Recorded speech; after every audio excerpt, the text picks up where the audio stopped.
But first, US-Canada relations are back in the spotlight and back under strain.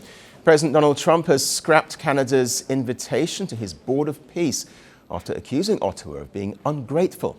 The move has reignited questions about how real Prime Minister Carney's apparent thaw with Donald Trump ever was. Trump's withdrawal of the invitation follows his sharp remarks on the sidelines of the World Economic Forum in Davos. Speaking before a global audience, the US president accused Canada of failing to show sufficient gratitude for its close relationship with the US.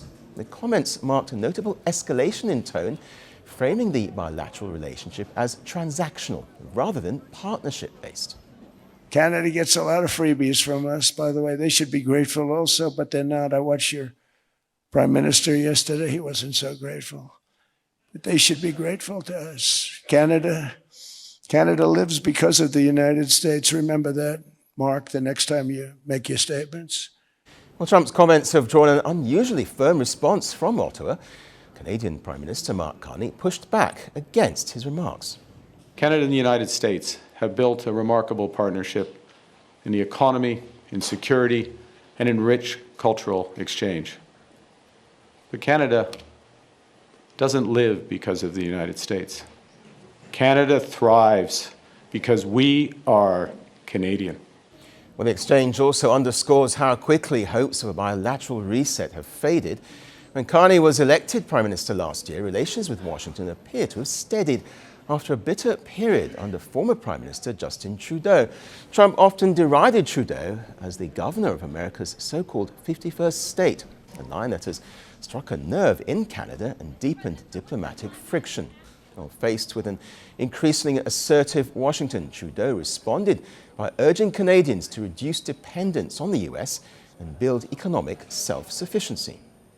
I can confirm that we will continue to be in a trade war that was launched by the United States for the foreseeable future.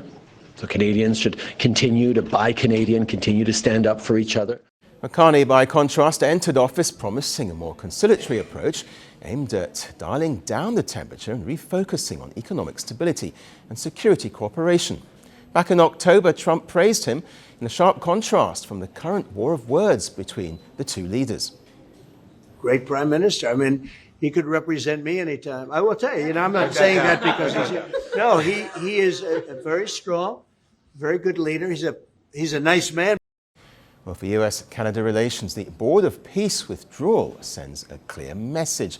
Any attempts at a bilateral reset will be subject to the transactional style that has come to define Donald Trump's foreign policy.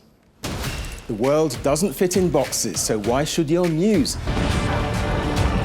From battlefields to negotiation tables, from internet outrage to real-world injustice. The conversations everyone is having and the ones they're avoiding. It's the same show, but this new year, Firstpost America gets a new look.